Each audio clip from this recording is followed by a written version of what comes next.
Hi, I am Biju S Nair, former officer, food corporation of India. Current അഫയേഴ്സിന്റെ പുതിയൊരു വീഡിയോയിലേക്ക് സ്വാഗതം.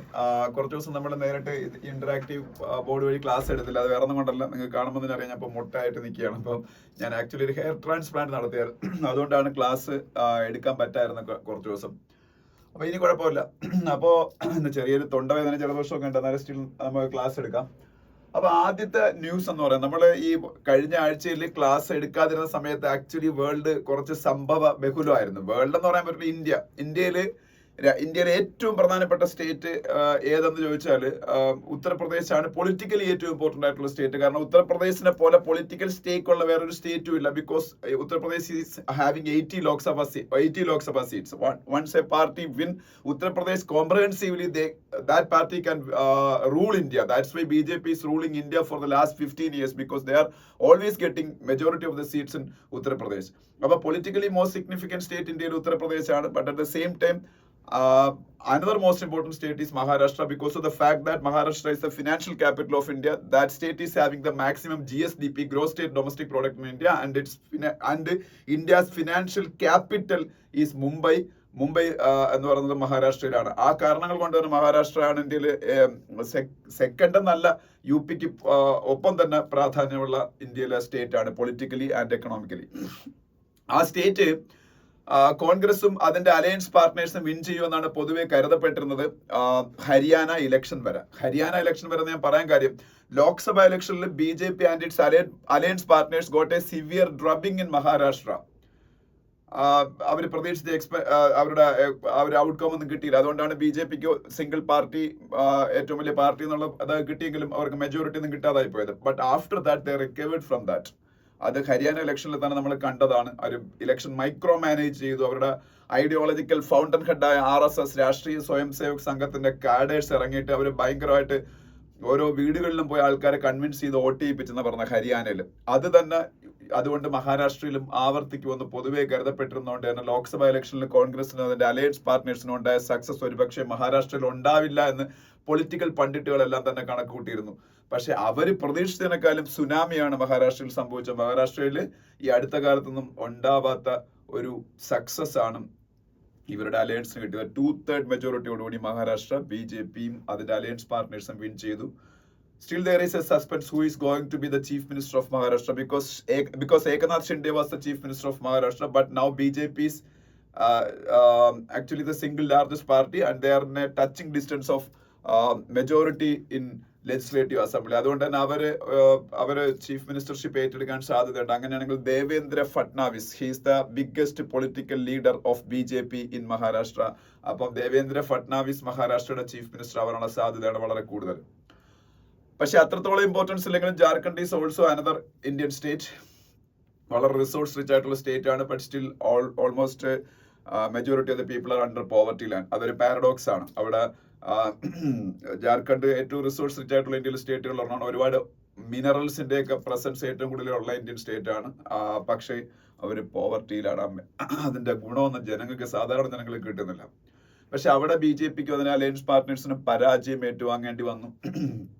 അവിടുത്തെ കറന്റ് ചീഫ് മിനിസ്റ്ററായ ഹേമന്ത് സോറന്റെ ജാർഖണ്ഡ് മുക്തി മോർച്ച എന്ന് പറയുന്ന പാർട്ടിക്കും അവരുടെ അലയൻസ് പാർട്ട്നേഴ്സിനും വിജയം കിട്ടി. അപ്പോൾ Hemant Soren will be the chief minister of Jharkhand again, because he was the chief minister of Jharkhand and his coalition won the election convincingly again. So there is no question of leadership change in Jharkhand, and he will become the chief minister of Jharkhand once again. അപ്പം അതാണ്. പിന്നെ a lot of bypolls were also conducted in Kerala. Also you so 3 bypolls were there in Palakkad, Chelakkara and Wayanad.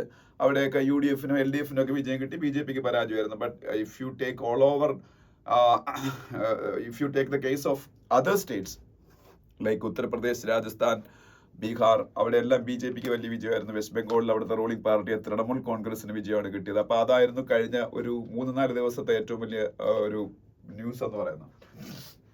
അപ്പൊ ആ news തന്നെയാണ് ഇന്നത്തെ ഹിന്ദു പത്രത്തിലെ front പേജിലെ പ്രധാനപ്പെട്ട news. Mahayuti yet to take a call on new Maharashtra CM. ഞാൻ പറഞ്ഞില്ലേ, മഹാരാഷ്ട്രയുടെ ചീഫ് മിനിസ്റ്റർ ആരായിരിക്കുമെന്ന് ഒരു ഉറപ്പുമില്ല. കാര്യം ഏകനാഥ് ഷിൻഡെയുടെ ശിവസേനയും നന്നായിട്ട് പെർഫോം ചെയ്തു. But still BJP is far ahead in terms of the number of MLAs got elected. So they will there is a chance that they will take claim on chief minister's post. അപ്പോൾ അതുകൊണ്ട് തന്നെ ഇതൊരിക്കലും അത് confirmed അല്ല. But Hemant Soren to take oath as Jharkhand CM on November 28 അദ്ദേഹം ഹേമന്ത് സോറൻ വീണ്ടും chief minister ആവും. CP Radhakrishnan is the governor of Maharashtra. മഹാരാഷ്ട്രയുടെ ഗവർണറാണ് CP Radhakrishnan. പിന്നെ ഇവിടെ 3 killed during clash over survey of mosque in Sambal എന്ന് പറയുന്ന ന്യൂസ് കാണാം. ഇന്ത്യയിൽ ഒരുപാട് മോസ്കുകളുടെ മുകളിൽ ഇപ്പോൾ അവകാശവാദം ഹിന്ദു ഗ്രൂപ്പുകൾ ഉന്നയിച്ചുകൊണ്ടിരിക്കുകയാണ്. പലതും മുഗൾ പീരീഡിൽ അമ്പലങ്ങൾ തകർത്ത് അല്ലെങ്കിൽ അമ്പലത്തിന്റെ മുകളിൽ ഉണ്ടാക്കിയ പള്ളികളാണെന്നുള്ള പേരിൽ. അപ്പോ ഉത്തർപ്രദേശില് നിങ്ങൾക്കറിയാം, വാരണാസിയിൽ ഗ്യാൻവാബി മോസ്ക് എന്ന് പറഞ്ഞൊരു മോസ്കിനെ കുറിച്ച് ഞാൻ പലപ്പോഴും പറഞ്ഞിട്ടുണ്ട്. കാശി വിശ്വനാഥ ടെമ്പിളിനോട് ചേർന്ന് ഉള്ളൊരു മോസ്കാണ് ഗ്യാൻവാബി മോസ്ക്.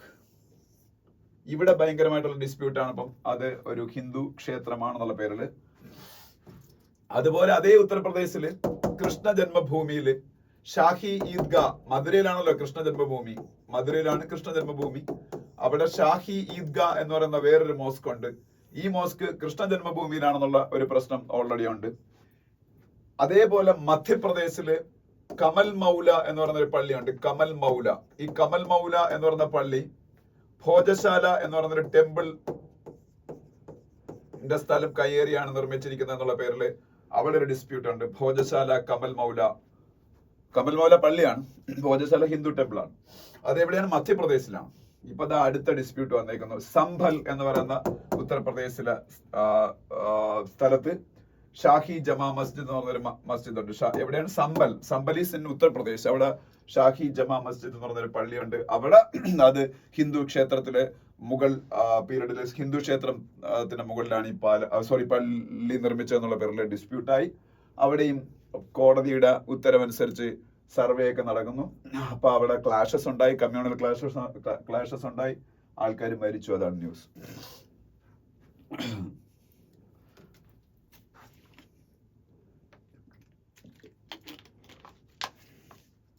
അപ്പോ ഇത് ഇത്രയാണ് അവിടെ മുകളിൽ നമുക്ക് പറയാനുള്ള കാര്യങ്ങൾ. താഴോട്ട് വരുമ്പോ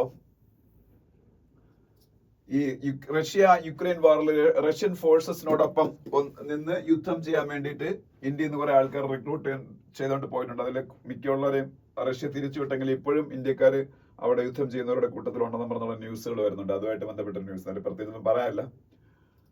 ഇവിടെ വേറെ news, opposition seeks debate on Manipur Adani in parliament എന്നൊരു ന്യൂസ് കാണാം. പാർലമെന്റിന്റെ വിന്റർ സെഷൻ സ്റ്റാർട്ട് ചെയ്യാൻ പോയാണ്. ഒരു വർഷം പാർലമെന്റ് 3 തവണയാണ് സമ്മേളിക്കുന്നത്. ബഡ്ജറ്റ് സെഷനോടുകൂടി സ്റ്റാർട്ട് ചെയ്യും. ഫെബ്രുവരി 1 ബഡ്ജറ്റ് അവതരിപ്പിക്കുന്നത് ഇന്ത്യയിലെ എപ്പോഴും. ഈ ഫെബ്രുവരി 1 ബഡ്ജറ്റ് അവതരിപ്പിക്കാൻ വേണ്ടിയിട്ട് ജാനുവരി 31 മിക്കവാറും പാർലമെന്റ് സെഷൻ സ്റ്റാർട്ട് ചെയ്യും. എക്കണോമിക് സർവേയോടുകൂടിയാണ് ബഡ്ജറ്റ് എപ്പോഴും തുടങ്ങുന്നത്. എക്കണോമിക് സർവേ ആണ് next. Just before the presentation of budget, Government of India, Chief Economic Advisor to Government of India will prepare an economic survey. That economic survey will be presented in Lok Sabha. അപ്പം ലോക്സഭ അല്ല, എനിക്കൊന്ന് combine സഭയിലാണ് അവതരിപ്പിക്കുന്നത്. എന്താണ് economic survey prepare ചെയ്യുന്നവരാണ് chief economic adviser to government of India, CEA. Chief economic adviser ഇപ്പോൾ ആരാണ്? അനന്ത നാഗേശ്വരൻ ആണ് chief economic adviser to government of India. അപ്പൊ അവരാണ് എക്കണോമിക് സർവേ പ്രിപ്പയർ ചെയ്യുന്ന. ഈ എക്കണോമിക് സർവേയുടെ അവതരണത്തിന് ശേഷം നെക്സ്റ്റ് ഡേയിൽ ബഡ്ജറ്റ് അവതരിപ്പിക്കും ഫെബ്രുവരി 1. അപ്പൊ അതാണ് ഇന്ത്യൻ പാർലമെന്റിന്റെ ഒരു വർഷത്തെ first session, budget session. After that, during the time of monsoon, there will be another session that is known as monsoon session. That is the second session of Indian Parliament in a year. After that, another session will be there. That will be during the winter, November, December, that time. Now, that is the last session of Indian Parliament in a year. അപ്പം അതാണ് as per the constitution of India, ഇന്ത്യയുടെ parliament sessions അങ്ങനെയാണ്. So this years last session, that is winter session, is going to be held from, എനിക്ക് തോന്നുന്നു ഈ 26 തൊട്ട് അങ്ങോട്ടാണ് തോന്നുന്നു നവംബർ. ഇന്നിപ്പോ 24 or 5 അങ്ങോട്ടല്ല, November 26 തൊട്ടാണെന്ന് തോന്നുന്നു. November 26 വേറൊരു പ്രത്യേകത കൂടെ ഉണ്ട്. November 26 is the Constitution Day of India. In 1949, November 26, Constituent Assembly of India adopted Indian Constitution, that is now being celebrated as Constitution Day or National Law Day. National Law Day. അപ്പൊ national law ദേശീയ നിയമ ദിവസം അല്ലെങ്കിൽ constitution day ആയിട്ട് celebrate ചെയ്യുന്ന November 26 ആണ്. അപ്പം this year November 26 has another significance. This is the 75th anniversary of the adoption of Indian Constitution by the Constituent Assembly. അല്ലേ, 75th anniversary അല്ലേ? In 1949 November 26 India's Constituent Assembly adopted Indian Constitution. That means in 2024 75 years will be completed on November 26. So അപ്പോൾ ഈ November 26 എനിക്ക് ഒന്ന് parliament special session ഒക്കെ ഉണ്ട് to commemorate the 75th anniversary of adoption of Indian Constitution by the Constituent Assembly. അല്ലേ, അപ്പം അതിന്റെ കൂടെ പാർലമെന്റ് വിന്റർ സെഷനും സ്റ്റാർട്ട് ചെയ്യും. അപ്പോൾ അതിന് മുമ്പായിട്ട് ഗവൺമെന്റിന്റെ ഒരു ഓൾ പാർട്ടി മീറ്റിംഗ് ഒക്കെ വിളിച്ചിരുന്നു. അർജുൻ രാം മേഘ്വാളിനെ നിങ്ങൾക്ക് ഈ ഫോട്ടോ കാണാം. He's the law minister of India. Arjun Ram Meghwal is the law minister of India. You can also see Kiren Rijiju, he's the parliamentary affairs minister of India. അല്ലേ, അപ്പം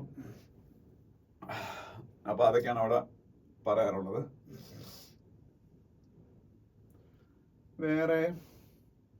വേറെ ഒന്നും അവിടെ പറയാനില്ല. അതിനടുത്ത പേജിൽ പോകുമ്പോൾ സ്റ്റേറ്റ്സ് പേജ്, വെസ്റ്റ് ബംഗാളിന്റെ ഗവർണറിന്റെ ഒരു ഫോട്ടോ ഇവിടെ കാണാം. വെസ്റ്റ് ബംഗാളിന്റെ governor is a Malayali. His name is CV Ananda Bose. CV Ananda Bose is the governor of West Bengal. CV Ananda Bose. Okay, വേറെ ഒന്നും അവിടെ പറയാനില്ല. അതിനടുത്ത പേജിൽ പോകുമ്പോ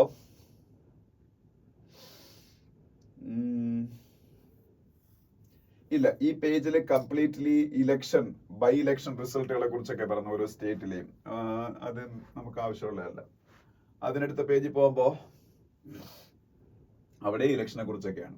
ഓക്കെ, ഏത് ഇലക്ഷൻ?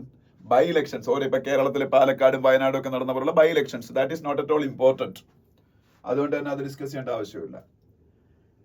ഇനി ഇന്നത്തെ ഹിന്ദുവിലെ 2 editorials. First editorial is about Maharashtra election. Welfare schemes and identity politics propelled the BJP to power എന്നാണ് പറഞ്ഞേക്കുന്നത്. അപ്പോ BJP, ശിവസേന, അതുപോലെ NCP, ഈ 3 പാർട്ടികൾ ചേർന്നാണ് മഹായുതി എന്ന് പറയുന്ന സഖ്യം എന്ന് പറയുന്നത്. അവരാണ് BJP അവിടെ മഹാരാഷ്ട്ര റൂൾ ചെയ്തുകൊണ്ടിരുന്നത്. അവര് വീണ്ടും അവിടെ റൂൾ ചെയ്യാൻ പോകുന്നു. അവരുടെ വിക്ടറി എന്ന് പറഞ്ഞാൽ വളരെ കൺവിൻസിങ് ആയിരുന്നു. മൊത്തം 50% കൂടുതൽ വോട്ട് വിൻ ചെയ്താണ് അവര് ജയിക്കുന്നത്. മഹാരാഷ്ട്രയെ 3 റീജിയൻസ് ആയിട്ടാണ് മെയിൻലി തിരിച്ചിരിക്കുന്നത്. Konkan region, north Maharashtra, western Maharashtra. ആ റീജിയൻസിലെല്ലാം BJPക്കും അതിന്റെ സഖ്യകക്ഷികൾക്കും വലിയ വിജയം ഉണ്ടായി. അതേസമയത്ത് ഓപ്പോസിറ്റ് സൈഡിൽ മഹാവികാസ് അഗാദി എന്ന് പറഞ്ഞൊരു സഖ്യം ഉണ്ടായിരുന്നു. Congress and another splinter fashion of Shiv Sena, അതുപോലെ ശരത് പവാറിന്റെ NCP. ഇവർക്ക് വളരെ മോശം ആയിട്ടുള്ള പെർഫോമൻസ് ആണ് അക്രോസ് ദ സ്റ്റേറ്റിൽ ഉണ്ടായത്. 288 സ്ട്രോങ് അസംബ്ലിയിൽ വെറും 50 സീറ്റ്സ് മാത്രമേ പ്രതിപക്ഷത്തിന് വിൻ ചെയ്യാൻ പറ്റുള്ളൂ. 132 സീറ്റ്സ് BJP ഒറ്റയ്ക്ക് വിൻ ചെയ്തു. അപ്പോൾ 145 സീറ്റ്സ് ആണ് ഭൂരിപക്ഷത്തിന് വേണ്ടി മെജോറിറ്റിക്ക്. BJP is just short of 13 seats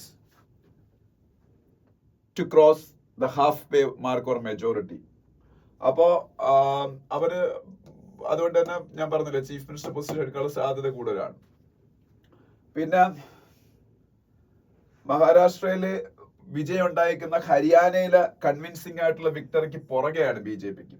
അതുകൊണ്ട് തന്നെ നാഷണലി BJPക്ക് ലോക്സഭ ഇലക്ഷന് ശേഷം ഉണ്ടായ ചെറിയ ഒരു തിരിച്ചടി പൂർണ്ണമായിട്ടും ഇല്ലാതായി. നാഷണൽ പൊളിറ്റിക്സിൽ BJPയുടെ ഡോമിനൻസ് വീണ്ടും തിരികെ വന്നിരിക്കുകയാണ്. BJPയുടെ ഡോമിനൻസ് മാത്രമല്ല, അവരുടെ സുപ്രീം ലീഡറായ നരേന്ദ്രമോദിയുടെയും സെക്കൻഡ് ഇൻ കമാൻഡായ അമിത് ഷായുടെയും ആ ഒരു നാഷണൽ ആയിട്ടുള്ള ലെവലിലുള്ള അവരുടെ പ്രസ്റ്റീജ് കൂടി. ഒപ്പം അവരുടെ കോalition പാർട്ട്നേഴ്സിന്റെയും അവരുടെ പാർട്ടിക്കകത്തെയും ഒക്കെ അവരുടെ അതോറിറ്റിയും കൂടാൻ പോവുകയാണെന്നും ഈ എഡിറ്റോറിയൽ പറയുന്നുണ്ട്. അവര് വളരെ നന്നായിട്ട് റിലീജിയസ് കാർഡ് കളിച്ചു, റീജിയണൽ കാർഡ് കളിച്ചു, കാസ്റ്റ് കാർഡ് കളിച്ചു, ക്ലാസ് സെന്റിമെന്റ്സ് അവരുടെ ഫേവറിലേക്ക് ആക്കി. അങ്ങനെയാണ് ഓപ്പോസിഷൻ പാർട്ടീസിനെ അവർ ഡെസിമേറ്റ് ചെയ്തത്.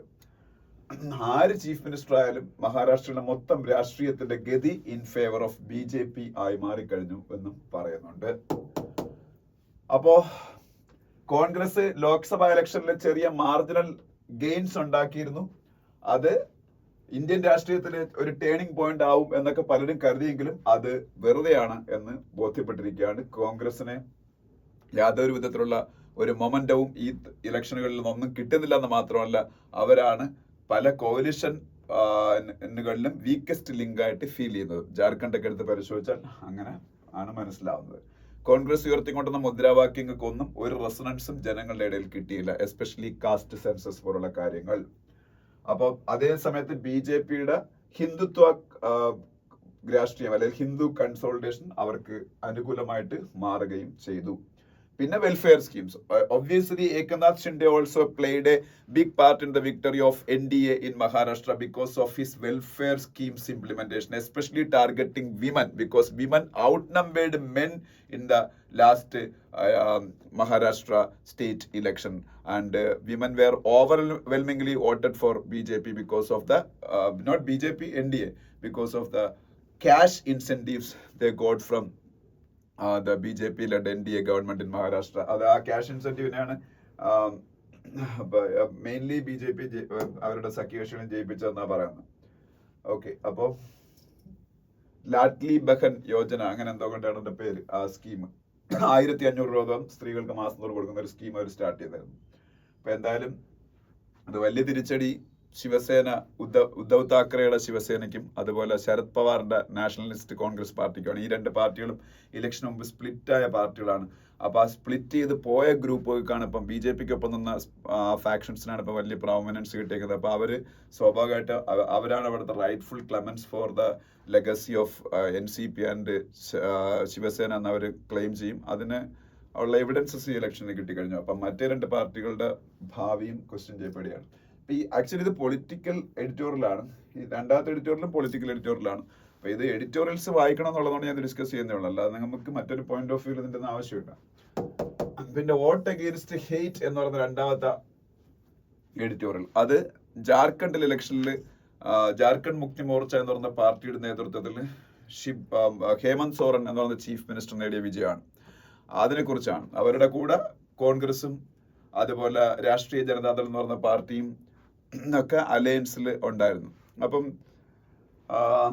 അവര് മോർ ദാൻ 50 സീറ്റ്സ് വിൻ ചെയ്ത് BJPയും അതിന്റെ സഖ്യകക്ഷികളെയും വളരെ കൺവിൻസിംഗ് ആയിട്ട് പരാജയപ്പെടുത്തി. അപ്പോ അത് മെയിൻലി അവിടെയും വിമൻ തന്നെയാണ് ഈ ഇലക്ഷനിൽ വലിയൊരു പങ്ക് വഹിച്ചത്. കാര്യം അവിടെ ഇതുപോലൊരു ക്യാഷ് ട്രാൻസ്ഫർ സ്കീം നമ്മളുടെ മഹാരാഷ്ട്രയിൽ BJP നടത്തിയ BJP നേതൃത്വത്തിലുള്ള ഗവൺമെന്റ് നടപ്പാക്കിയ ലാഡ്ലി ബഹൻ യോജന എന്ന് പറയുന്ന പോലെ ഒരു scheme chief minister Hemant Soren സ്ത്രീകൾക്ക് വേണ്ടിയിട്ട് പൈസ ഇതുപോലെ ട്രാൻസ്ഫർ ചെയ്ത് കൊടുക്കുന്ന ഒരു സ്കീം ജാർഖണ്ഡിൽ നടപ്പാക്കി. അപ്പം അത് അവരുടെ വിജയത്തിൽ വലിയൊരു പങ്ക് വഹിച്ചിട്ടുണ്ട്. അതുപോലെ ഈ ഞാൻ മുമ്പ് പറഞ്ഞിട്ടുള്ളതാണ്, ജാർഖണ്ഡ് ഒരു ഭയങ്കര ട്രൈബൽ പോപ്പുലേഷൻ അത്യാവശ്യം നല്ല രീതിയിലുള്ള ഒരു സ്റ്റേറ്റ് ആണ്. അപ്പം അതില് ട്രൈബൽസിന്റെ പാർട്ടിയാണ് ജാർഖണ്ഡ് മുക്തി മോർച്ച. അവരെപ്പോഴും ട്രൈബൽസ് എപ്പോഴും ഇവർക്കൊപ്പേ നിൽക്കുകയുള്ളൂ. അവർ ഇപ്രാവശ്യവും വളരെ റോക്ക് സോളിഡ് ആയിട്ട് ആ ഒരു വോട്ട് ബാങ്ക് ജാർഖണ്ഡ് മുക്തി മോർച്ചയുടെ ബാക്കിൽ ഉറച്ചു നിന്നു. അതും ഇവരുടെ വിജയത്തിന് കാരണമായി. ഒപ്പം തന്നെ ഈ ഹേമന്ത് സോറൻ എന്ന് പറയുന്ന ചീഫ് മിനിസ്റ്റർ ഒരു കറപ്ഷൻ കേസിൽ കുടുക്കിയിട്ട് എൻഫോഴ്സ്മെന്റ് ഡയറക്ടറേറ്റ് കുറച്ചു കാലം മുമ്പ് അറസ്റ്റ് ചെയ്യുകയും ആ സമയത്ത് അദ്ദേഹത്തിന് ചീഫ് മിനിസ്റ്റർ പോസ്റ്റ് റിസൈൻ ചെയ്യേണ്ടിയൊക്കെ വന്നു. പിന്നെ ചമ്പായ് സോറൻ കുറച്ചു കാലം അവിടെ ചീഫ് മിനിസ്റ്റർ ഒക്കെ ആയി. പക്ഷേ അത് in favour of Hemant Soren ഒരു സിമ്പതി വേവ് ഉണ്ടാവുന്നതിന് കാരണമാവുകയും ചെയ്യുള്ളൂ.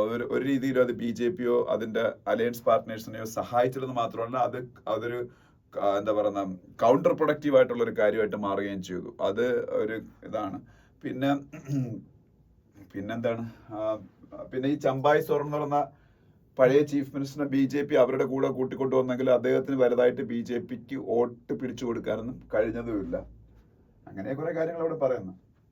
പിന്നെ BJP അവിടെ കുറച്ച് വർഗീയ കാർഡ് ഇറക്കി നോക്കി. അതായത് അവിടുത്തെ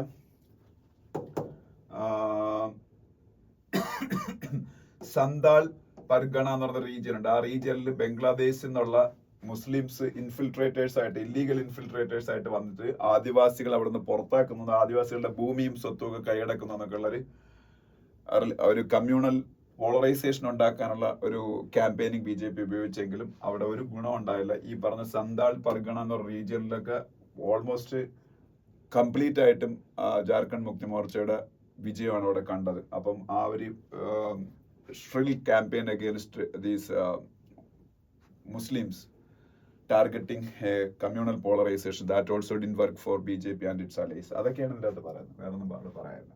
അപ്പൊ ഈ 2 എഡിറ്റോറിയൽസ് ആണ് നമുക്കുള്ളത്. പിന്നെ ഞാൻ കുറച്ച് സ്ലോ ആയിട്ടാണ് പറഞ്ഞത്, നല്ല തൊണ്ടവേദന ഉണ്ട്, അതുകൊണ്ടാണ്. ഓക്കെ, അപ്പോൾ ഇനി വേറൊരു എന്ന് പറയുന്നത് ഇന്ത്യ വേറെ നമുക്കിതിന് ഇന്നത്തെ ഹിന്ദുവിൽ പൊതുവെ ആർട്ടിക്കിൾസ് ഒന്നും നമുക്ക് ആവശ്യമുള്ളതില്ല. കാരണം ഈ ഒന്നാമത്തെ കാര്യം ഇനി അങ്ങോട്ടുള്ള പേജുകളിലെല്ലാം ഇലക്ഷനെ കുറിച്ചാണ്. മുകളിൽ celebrating a legend, celebrating a singer awardee എന്ന് പറയുന്ന ഒരു ആർട്ടിക്കിൾ കാണാം. ഇത് MS സുബ്ബലക്ഷ്മി കുറിച്ചാണ്. MS സുബ്ബലക്ഷ്മി ഭാരതരത്നം നേടിയ കർണാട്ടിക് വോക്കലിസ്റ്റ് ആയിരുന്നു, നിങ്ങൾക്ക് അറിയാം. അവർ മരിച്ചുപോയി. അവരുടെ പേരിലുള്ള ഒരു അവാർഡ് TM കൃഷ്ണ എന്ന് പറയുന്ന വേറൊരു കർണാട്ടിക് മ്യൂസീഷ്യന് കൊടുത്ത വലിയ വിവാദമൊക്കെ ആയ കാര്യം. TM Krishna was a vocal critic of MS Subbulakshmi because of her Brahmin origin. She was a Brahmin. അപ്പം അതുകൊണ്ട് തന്നെ അവരെ ക്രിട്ടിസൈസ് ചെയ്തിരുന്ന ഒരാളിന് ഈ അവാർഡ് കൊടുക്കുന്നതിനൊക്കെ ഭയങ്കര എതിർപ്പുണ്ടായി. അപ്പൊ ഇതിൽ മദ്രാസ് ഹൈക്കോർട്ടൊക്കെ ഇടയ്ക്ക് ഇടപെടുകയും അവസാനം ഈ അവാർഡ് കൊടുക്കാം, പക്ഷെ MS സുബ്ബലക്ഷ്മിയുടെ പേര് അവാർഡിന് ഉപയോഗിക്കരുതെന്നൊക്കെ ഹൈക്കോർട്ട് വിധിക്കുകയൊക്കെ ചെയ്തായിരുന്നു. അന്ന് ഞാൻ TM കൃഷ്ണയെ കുറിച്ച് പറഞ്ഞു. TM Krishna is A Maxus award winner, he's also A activist എന്നൊക്കെ ഞാൻ പറഞ്ഞായിരുന്നു. അപ്പൊ അതുമായിട്ട് ബന്ധപ്പെട്ട ഒരു ആർട്ടിക്കിൾ, MS സുബ്ബലക്ഷ്മിയെ കുറിച്ചുള്ള ആർട്ടിക്കിൾ, അത് നമുക്ക് ആവശ്യമില്ല. India's urban infrastructure financing needs and reality എന്ന് പറഞ്ഞ ആർട്ടിക്കിൾ കാണാം. ഇത് ആക്ച്വലി എന്തിനെ കുറിച്ചാണെന്ന് വെച്ചാൽ ഇന്ത്യയുടെ മുനിസിപ്പാലിറ്റീസ്, അർബൻ മേഖലയിലെ ഏറ്റവും കൂടുതലുള്ള മുനിസിപ്പാലിറ്റീസ് ആണല്ലോ, അവര് ഫേസ് ചെയ്യുന്ന കുറെ പ്രോബ്ലംസിനെ കുറിച്ചാണ് ഈ ആർട്ടിക്കിളിൽ പറയുന്നത്. ആക്ച്വലി ഇന്ത്യയുടെ അർബൻ പോപ്പുലേഷൻ എന്ന് പറയുന്നത് 800 മില്യൺ ആയിട്ട് അടുത്ത 2-3 ഡെക്കേഡ്സ് കൊണ്ട് മാറുമെന്നാണ് പറയുന്നത്. 800 മില്യൺ എന്ന് പറഞ്ഞാൽ ഇന്ത്യയിലെ 80 കോടി ജനങ്ങൾ അർബൻ മേഖലയിലായിരിക്കും താമസിക്കാൻ പോകണം. ഇപ്പൊ അത് ഏതാണ്ട് 45 കോടി ജനങ്ങളാണ്. അപ്പം വേൾഡ് ബാങ്കിന്റെ എസ്റ്റിമേറ്റ് അനുസരിച്ച് ഏതാണ്ട് 70 ലക്ഷം കോടി 70 lakhs crores 2036 കൂടി, അതായത് അടുത്ത 10-12 വർഷം കൊണ്ട് അർബൻ ഇൻഫ്രാസ്ട്രക്ചർ ഡെവലപ്പ് ചെയ്യാൻ വേണ്ടിയിട്ട് വേണം. അതേ സമയത്ത് നമ്മളിപ്പോ 1.3 lakh crore വെച്ചാണ് ഓരോ വർഷവും അർബൻ ഇൻഫ്രാസ്ട്രക്ചറിൽ ഇൻവെസ്റ്റ് ചെയ്യുന്നത്, നമ്മളുടെ ഗവൺമെന്റുകളും നമ്മളുടെ അർബൻ ബോഡീസ് എല്ലാം ചേർന്ന്. അത് 4.6 lakhs crore ഇയർ ആണ് നമുക്ക് വേണ്ടത് ആക്ച്വലി ഈ ടാർഗറ്റ് അച്ചീവ് ചെയ്യാൻ. പക്ഷെ നമ്മൾ 1.3 lakh crore സ്പെൻഡ് ചെയ്യുന്നുള്ളൂ. അപ്പം അതായത് ഗ്രോസ്ലി ഇൻസഫിഷ്യന്റ് ആണ് നമ്മളുടെ അർബൻ ഇൻഫ്രാസ്ട്രക്ചർ സ്പെൻഡിങ് എന്ന് പറയുന്നത്. അത് മാത്രമല്ല അർബൻ ബോഡീസ് ഫേസ് ചെയ്യുന്ന ഒരുപാട് പ്രശ്നങ്ങൾ ഇത് പറഞ്ഞത്. നമ്മളെ മൊത്തം GDP-യുടെ 1% മാത്രമേ അർബൻ ഫിനാൻസിങ് ആയിട്ട് അല്ലെങ്കിൽ മുനിസിപ്പൽ ഫിനാൻസിങ് ആയിട്ട് സ്പെൻഡ് ചെയ്യപ്പെടുന്നുള്ളൂ. മൊത്തം GDP-യുടെ 1% മാത്രം.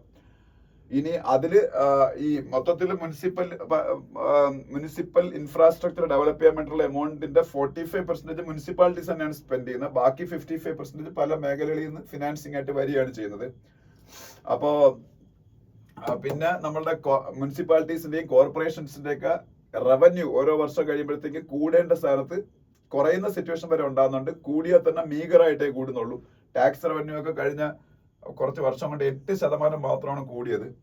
Grants 14%, non tax revenue 10% കൂടിയിട്ടുള്ളൂ.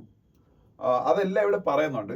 അങ്ങനെ പെർസെന്റേജ് കണക്കുകളൊന്നും വലുതായിട്ട് ആവശ്യമില്ല. ഇതിന്റെ ഓവറോൾ ഒരു കണ്ടന്റ് എന്ന് പറയുന്ന ഈ മുനിസിപ്പാലിറ്റീസ് അവരുടെ പൊട്ടൻഷ്യൽ അനുസരിച്ച് പെർഫോം ചെയ്യുന്നില്ല. അവരുടെ ടാക്സ് റവന്യൂ ഒക്കെ കൂട്ടാനൊക്കെ ഒരുപാട് വഴികളുണ്ട്, പക്ഷെ അവരൊന്നും പ്രോപ്പർ ആയിട്ട് യൂസ് ചെയ്യുന്നില്ല. ഇപ്പം തന്നെ ഈ ബംഗളൂരു, ജയ്പൂർ, ഈ രണ്ടും ഇന്ത്യയിലെ വലിയ 2 അർബൻ ബോഡീസ് ആണെന്ന് നിങ്ങൾക്കറിയാം. ബംഗളൂരു കർണാടകയുടെ ക്യാപിറ്റലും ജയ്പൂർ രാജസ്ഥാന്റെ ക്യാപിറ്റലുമാണ്. അവരൊക്കെ പൊട്ടൻഷ്യൽ ടാക്സ് റവന്യൂന്റെ 5 to 20% മാത്രമേ കളക്ട് ചെയ്യുന്നുള്ളതാണ്. ആ സ്ഥലങ്ങളിൽ നിന്ന് കിട്ടാനുള്ള പൊട്ടൻഷ്യൽ ടാക്സ് റവന്യൂന്റെ മാക്സിമം 20% അവർ കളക്ട് ചെയ്യുന്നുള്ളൂ. ബാക്കി അൺടാപ്ഡ് പൊട്ടൻഷ്യൽ ഒരുപാട് കിടക്കുകയാണ്. അത് അർബൻ ഇൻഫ്രാസ്ട്രക്ചർ ഡെവലപ്മെന്റിന് ഉപയോഗിക്കാവുന്നതാണ്, പക്ഷെ അത് അവർക്ക് അത് കളക്ട് ചെയ്യാൻ പറ്റുന്നില്ല. അതുപോലെ ഈ അർബൻ മേഖലയിൽ ഈ നമ്മളുടെ മുനിസിപ്പാലിറ്റീസ് ഒക്കെ കൊടുക്കുന്ന സർവീസസിന്റെ കോസ്റ്റ് റിക്കവറി വെറും 20% തൊട്ട് 50% വരെയാണ്. ഇപ്പൊ ഒരു സർവീസ് നമ്മളെ ജനങ്ങൾ, ഇപ്പൊ ഞാനിപ്പോ ഒരു അർബൻ ബോഡിയിലാണ് താമസിക്കുന്നത്, ട്രിവാൻഡ്രം കോർപ്പറേഷനിലാണ് താമസിക്കുന്നത്. എനിക്കിപ്പം ഒരുപാട് സർവീസസ് ഈ പറഞ്ഞ കോർപ്പറേഷൻ മേഖലയിൽ നിന്ന് കിട്ടുന്നുണ്ടെങ്കിൽ അതിന് വേണ്ടിയിട്ട് കോർപ്പറേഷന് ഇപ്പം ഞാൻ ഉൾപ്പെടുന്ന ഇവിടെ താമസിക്കുന്ന ആൾക്കാർക്ക് വേണ്ടി 100 കോടിയാണ് ചെലവാക്കുന്ന ഒരു സർവീസ് കിട്ടാൻ വേണ്ടിയിട്ടെങ്കിൽ 20 to 50%, അതായത് 20 കോടി തൊട്ട് 50 കോടി വരെ തിരിച്ചവർക്ക് അതിൽ നിന്നുള്ള റിക്കവറി വരുന്നുള്ളതാണ്. അപ്പൊ അത് തന്നെ വലിയ ലോസ് അല്ലേ. അപ്പം അതേ രീതിയിലാണ്. അപ്പൊ സ്വാഭാവികമായിട്ട് ഇങ്ങനെ റിക്കവറി വരുന്നുള്ളെങ്കിൽ അതിൽ നിന്ന് അവർക്ക് റവന്യൂ ജനറേറ്റ് ചെയ്യുന്നത് വളരെ കുറവായിരിക്കുമല്ലോ. അത് മാത്രമല്ല നമ്മൾ ഒരു പ്രധാനപ്പെട്ട സംഭവം എന്ന് പറഞ്ഞാൽ അർബൻ ബോഡീസിനെ സംബന്ധിച്ച് അവരുടെ പ്രോപ്പർട്ടി ടാക്സ് കളക്ഷനാണ്. ഇപ്പം തന്നെ നമ്മൾ ഒരു വീട്ടിലാണ് കോർപ്പറേഷനിലോ അല്ലെങ്കിൽ മുനിസിപ്പാലിറ്റിയിലോ അല്ലെങ്കിൽ പഞ്ചായത്തിലോ താമസിക്കുന്നുണ്ടെങ്കിൽ അതിനുവേണ്ടി നമ്മൾ കൊടുക്കുന്ന പ്രോപ്പർട്ടി ടാക്സ് ഉണ്ടല്ലോ, അതാണ് മെയിൻ ആയിട്ടുള്ള അവരുടെ റവന്യൂ. അത് വെറും 25,000 crores ആണ് ഇന്ത്യയിലെ മൊത്തം അർബൻ ബോഡീസിന്റെ കൂടെ പ്രോപ്പർട്ടി ടാക്സ് കളക്ഷൻ എന്ന് പറയുന്നത്. അപ്പൊ അത് മൊത്തം GDP-യുടെ വെറും 0.15% വരുള്ളൂ ഈ പ്രോപ്പർട്ടി ടാക്സ് കളക്ഷൻ. ഇതാണ് അവരുടെ മെയിൻ ഒരു റവന്യൂ സോഴ്സ് എന്ന് പറയുന്നത്. അതുപോലെ വളരെ പാൾട്രിയാണ്. അപ്പം ഇതൊക്കെയാണ് നീ പറയുന്നത്. അപ്പോ ഇനി അതുപോലെ ഇനി ഈ ഫണ്ട് കിട്ടിയാൽ പോലും ഇഫക്റ്റീവായിട്ട് യൂട്ടിലൈസ് ചെയ്യുന്നില്ല അർബൻ ബോഡീസ്. ഇത്രയൊക്കെ അവരുടെ ഫണ്ടിങ്ങിന്റെ അപര്യാപ്തതയെ കുറിച്ച് പറയുന്നുണ്ട്, അവരുടെ ഇൻഎഫിഷ്യൻസി ഇൻ ടാക്സ് കളക്ഷനെ കുറിച്ച് പറയുന്നുണ്ട്, അതുപോലെ അവരുടെ ഇൻഎഫിഷ്യൻസി ടു ഗെറ്റ് ബാക്ക് എന്താ പറയുന്ന ഈ സർവീസസിന് വേണ്ടി അവർ സ്പെൻഡ് ചെയ്യുന്ന എമൗണ്ട് അത് തിരിച്ച് പിടിക്കാൻ വേണ്ടിയിട്ടുള്ള അവരുടെ ഇൻഎഫിഷ്യൻസി അതെല്ലാം ഈ പറയുന്നുണ്ട്.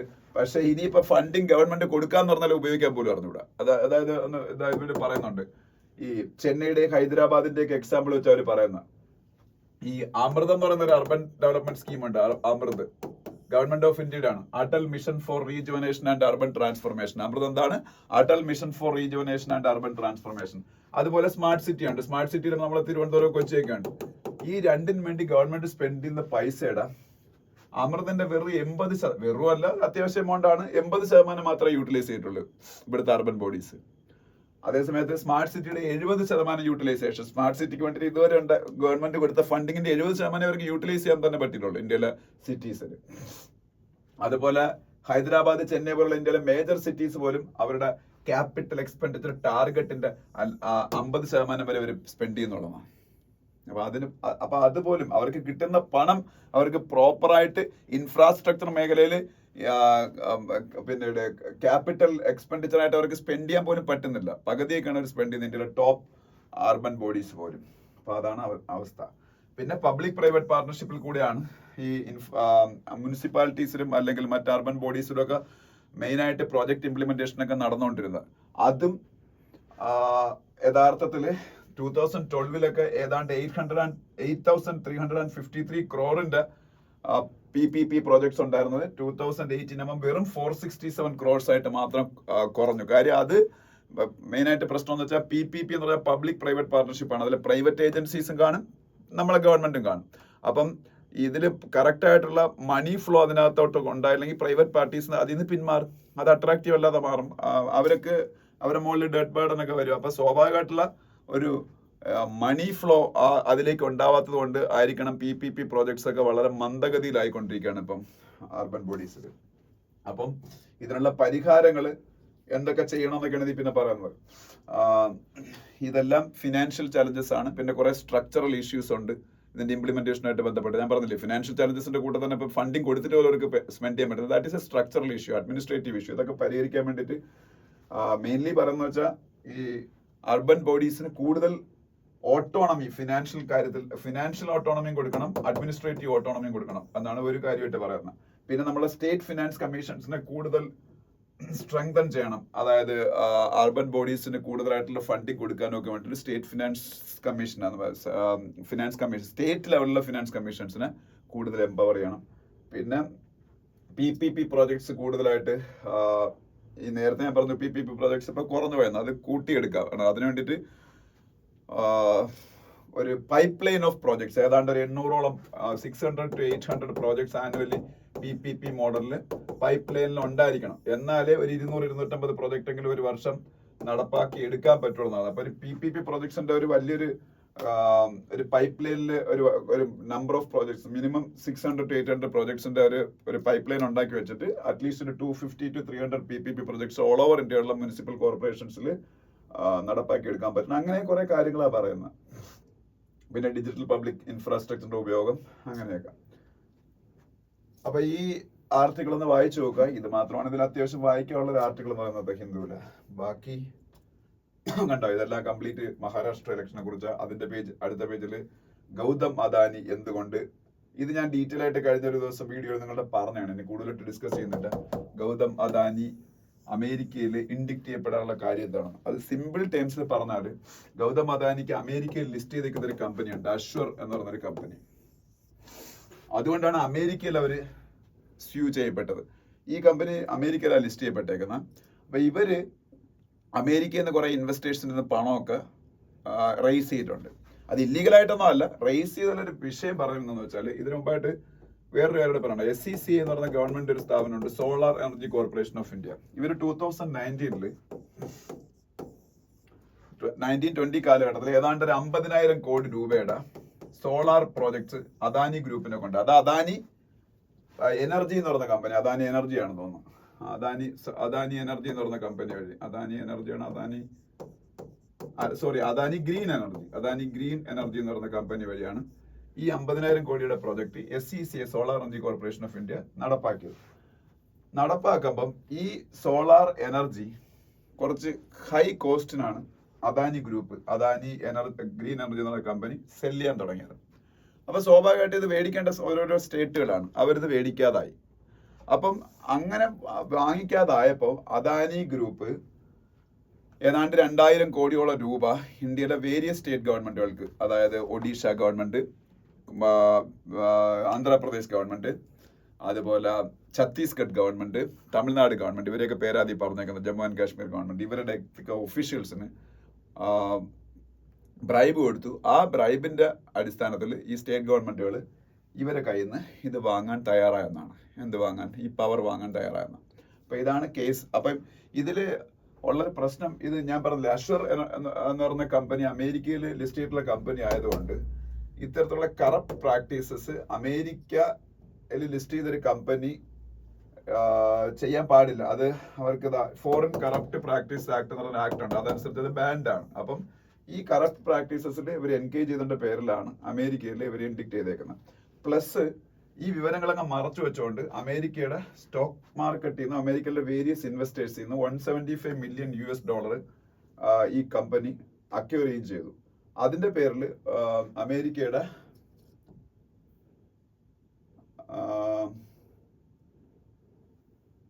വേറൊരു കേസ് എടുത്തേക്കുന്ന അവരുടെ നമ്മളെ സെബിക്ക് തുല്യമായിട്ട് SEC എന്ന് പറഞ്ഞ അമേരിക്കയുടെ ഒരു ഏജൻസി ഉണ്ട്.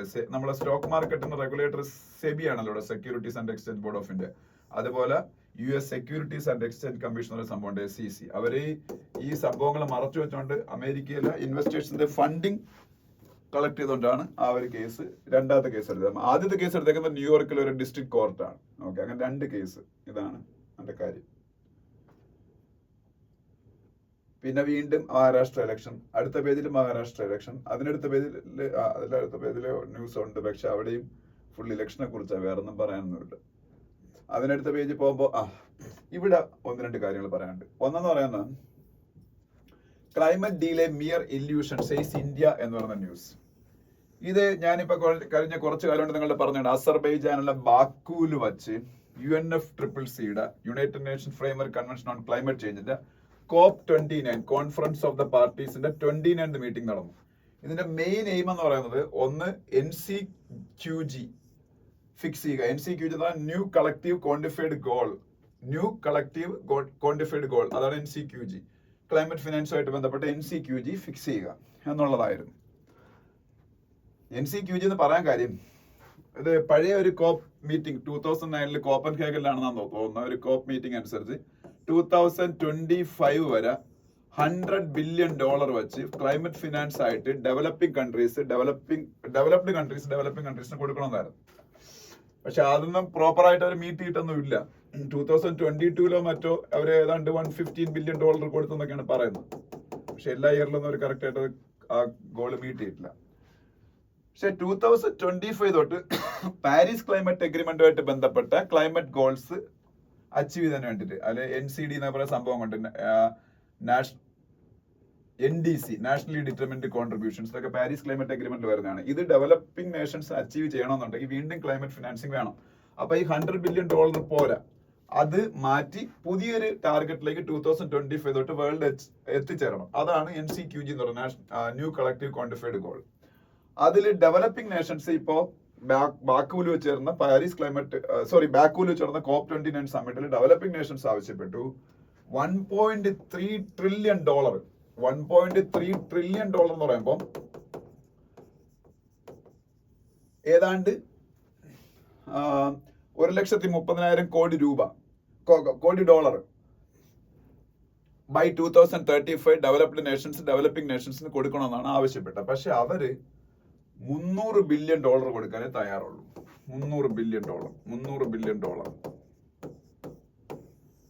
2035 വരെ $300 billion അതും ലോൺ ആയിട്ടൊക്കെ കൊടുക്കാന്ന, ഗ്രാൻഡ് ആയിട്ട് കൊടുക്കണമെന്നാണ് ഡെവലപ്പിംഗ് നേഷൻസ് ആവശ്യപ്പെടുന്നത്. പക്ഷെ ലോൺ ആയിട്ട് കൊടുക്കാന്നാ പറഞ്ഞത്. $300 billion. $300 billion എന്ന് പറഞ്ഞാൽ $30,000 കോടി. മനസ്സിലായ? അപ്പം $30,000 കോടി 2035 കൂടി അല്ലെങ്കിൽ 2035 വരെ ഡെവലപ്പിംഗ് നേഷൻസിന്, ഡെവലപ്ഡ് നേഷൻസ് കൊടുക്കുമെന്നാണ് ഇപ്പൊ പറഞ്ഞേക്കുന്നത്. അതുകൊണ്ട് തന്നെ ഇന്ത്യ ഉൾപ്പെടെ ഡെവലപ്പിംഗ് നേഷൻസ് ഇത് ഗ്രോസ്ലി ഇൻഎഡ്യൂക്കേറ്റഡ് ആണ്. Because around $1.3 trillion per year is the need, but the developed nations are just ready to give only $300 billion per year up to the year of 2035. So India led developing nations bloc actually got disappointed and they walked out of the meeting yesterday. അങ്ങനെയൊക്കെയുള്ള കാര്യങ്ങൾ നടന്നു. പക്ഷെ still ബാക്കുവിൽ ഇന്നലെ meeting അവസാനിച്ചു ഈ ഒരു ഇത് ടെക്സ്റ്റോടുകൂടി. ലാസ്റ്റിലെ ഒരു ഫൈനൽ സ്റ്റേറ്റ്മെന്റ് പറഞ്ഞ $300 billion ഡെവലപ്പിംഗ് നേഷൻസിൽ നിന്ന് കിട്ടും, ബാക്കി ഡെവലപ്ഡ് നേഷൻസിൽ നിന്ന് കിട്ടും, ബാക്കി ഡെവലപ്പിംഗ് നേഷൻസ് കണ്ടെത്തണമെന്നാണ്. അപ്പൊ ഇതാണ്. അപ്പൊ എന്തായിരുന്നു ലക്ഷ്യം? COP29 സമ്മിറ്റില് മെയിൻ ലക്ഷ്യം NCQG, new collective quantified goals ആയിരുന്നു ലക്ഷ്യം. അതിന്റെ ഡെവലപ്പിംഗ് നേഷൻസിന്റെ ആവശ്യം $1.3 trillion ഡെവലപ്ഡ് നേഷൻസിൽ നിന്ന് കിട്ടണമെന്നായിരുന്നു. പക്ഷെ അവർ $300 billion മാത്രമേ കൊടുക്കാൻ തയ്യാറുള്ളൂ. എന്തായാലും മീറ്റിംഗ് അവസാനിച്ചു. ഡെവലപ്പിംഗ് നേഷൻസ് സാറ്റിസ്ഫൈഡ് അല്ല. പിന്നെ താഴോട്ട് വരുമ്പം attorney general bats for global environment പറഞ്ഞ ന്യൂസ് കാണാം. അത് അറ്റോർണി ജനറൽ ആയിരുന്നു മാത്രം അറിഞ്ഞാൽ അത് ഇന്ത്യയുടെ ഹയസ്റ്റ് ലോ ഓഫീസറിനെയാണ് അറ്റോർണി ജനറൽ എന്ന് പറയുന്നത്. ഇന്ത്യയുടെ highest law officer attorney general R. വെങ്കിട്ടരമണിയാണ്. R. Venkataramani is the attorney general of India. രണ്ടാമത് മോഡിയുടെ ഒരു മൻ കി ബാത്ത് പരിപാടിയെ കുറിച്ച്, മൻ കി ബാത്ത് മന്ത്ലി ഉള്ള radio address to the nation ആണല്ലോ, അതുമായിട്ട് ബന്ധപ്പെട്ട ഒരു ന്യൂസ് കാണാം. ഇന്ത്യയുടെ നാഷണൽ യൂത്ത് ഡേയില് ഡൽഹിയില് ഒരു മീറ്റിംഗ് യൂത്തിന്റെ സംഘടിപ്പിക്കുന്നതിനെ കുറിച്ച് ഈ പറഞ്ഞത്. ഇന്ത്യയുടെ നാഷണൽ യൂത്ത് ഡേ സ്വാമി വിവേകാനന്ദന്റെ ബർത്ത്ഡേ ആണ്. That is on January 12th. January 12th is the National Youth Day of India, and that is the birthday of India's greatest saint, Swami Vivekananda. പിന്നെ അതിനടുത്ത page പോകുമ്പോൾ world പേജില് Iran to hold nuclear discussions with UK, France and Germany എന്നൊരു news കാണാം. ഇറാന്റെ president Masoud പെസഷ്കിയാനെയും IAEA chief Rafael ഗ്രോസിയുടെ photo നിങ്ങൾക്ക് കാണാം. ഇറാന്റെ president Masoud Pezeshkian, president of Iran. IAEA international atomic energy agency, UN-ന്റെ ന്യൂക്ലിയർ വാച്ച് ഡോഗ് ആണ് IAEA, international atomic energy agency, and its headquarters is in Vienna. Vienna is the capital of Austria. Austrian capital Vienna. അവിടെയാണ് IAEA international atomic energy ഏജൻസിയുടെ headquarters. International atomic energy agency is the nuclear watchdog of United Nations, and its chief is Rafael Grossi. He is from Argentina. Rafael Grossi is an Argentinian citizen. അപ്പൊ അവര് ഇറാനുമായിട്ട് അവരുടെ nuclear പ്രോഗ്രാംസിന്റെ പേരിൽ കുറച്ച് meetings ഒക്കെ നടത്താൻ പോവുകയാണ്. പിന്നെ Bangladesh to review Adani groups power project. ബംഗ്ലാദേശിൽ അദാനി ഗ്രൂപ്പിന് കുറെ പവർ പ്രോജക്ട് ഉണ്ട്. അവരിപ്പോ ഈ വെളിപ്പെടുത്തലുകളുടെയും അമേരിക്കയിലെ കേസുകളുടെയും പശ്ചാത്തലത്തിൽ റിവ്യൂ ചെയ്യാൻ പോകുന്നതാണ്. Already Kenya cancelled their airport development project with Adani Group. Previously, Adani Group and Kenyan government entered into a memorandum of understanding to develop Nairobi Airport. Nairobi is Kenya's capital, but they recently scrapped that agreement in view of the cases charged against Adani Group in USA. William Ruto is the president of Kenya. President of Kenya, William Ruto. പിന്നെ വേറെന്താണ്? പിന്നെ ഈ റൊമേനിയയിലെ യുറുഗ്വയിലൊക്കെ election നടക്കുന്നതിനെ കുറിച്ച് വേറെ news ഒന്നും ഇവിടെ ഇല്ല. അതിനടുത്ത പേജിൽ പോകുമ്പോൾ ക്രിക്കറ്റ് തൽക്കാലം ഞാൻ പറയുന്നില്ല. മാക്സ് വെർസ്റ്റാപ്പൻ ഫോർമുല 1 വീണ്ടും ചാമ്പ്യനായി. So he won his 4th title F1. Formula 1 F1 is the fastest sports in the world. Fastest sports in the world is F1 Formula 1. Max Verstappen is the driver of Red Bull team in Formula 1. Formula 1 Red Bull team in the driver ആണ് Max Verstappen. He won the 4th title of 4th consecutive title in F1. അപ്പൊ അദ്ദേഹത്തിന്റെ 4ാമത്തെ consecutive ടൈറ്റിലാണ് F1-ല് max വെർസ്റ്റാപ്പന് ഇപ്പൊ കിട്ടിയത്. Okay, വേറെ news അവിടെ ഒന്നും പറയാനില്ല. അതിന്റെ അടുത്ത പേജില് IPL ഓപ്ഷനെ കുറിച്ചൊക്കെയാണ്. അതും IPL ഓപ്ഷൻ നമ്മൾ അറിയണ്ട. ഡേവിസ് കപ്പ് ഇറ്റലി വിൻ ചെയ്തു. ഡേവിസ് കപ്പ് ഞാൻ നിങ്ങളുടെ കഴിഞ്ഞ ദിവസം പറഞ്ഞാണ്, പുരുഷന്മാരുടെ ടീം ടെന്നീസ് ചാമ്പ്യൻഷിപ്പ് ആണ് ഡേവിസ് കപ്പ്. ഇത് ഇറ്റലി വിൻ ചെയ്തു. വനിതകളുടെ ടീം ടെന്നീസ് ചാമ്പ്യൻഷിപ്പ് ആണ് Billie Jean King cup. That was also won by Italy. Billie Jean King cup, അതും ഇറ്റലി വിൻ ചെയ്തു. So Davis cup and Billie Jean King cup both were won by Italian team. പിന്നെ അതിനടുത്ത പേജിൽ പോകുമ്പോൾ ഇന്ന് മുതല് ഗുകേഷും Ding ലിറണും തമ്മിലുള്ള world chess championship start ചെയ്യുന്നു. അതിന്റെ outcome will decide the future world chess champion. Ding Liren is a Chinese citizen and Gukesh is the Indian grandmaster, and both of them are going to fight for the world chess championship. Venue for this world chess championship match is Singapore Sentosa island എന്ന് പറയുന്നത് സിംഗപ്പൂരിലെ സ്ഥലമാണ്. Okay, ഇത്രയാണ് ഇന്നത്തെ Hindu news paper എന്ന് പറഞ്ഞത്. അപ്പം ഞാൻ എൻ്റെ ഒരു ബെസ്റ്റ് വെയിൽ എനിക്ക് നിങ്ങളുടെ കമ്മ്യൂണിക്കേറ്റ് ചെയ്യാൻ പറ്റിയില്ല, നല്ലതുണ്ടായതിനുണ്ട്, അതുകൊണ്ടാണ്. അപ്പോൾ അതിന് ഞാൻ സോറി പറയുന്നു. അപ്പം വീണ്ടും നമുക്ക് കാണാം. Thank you.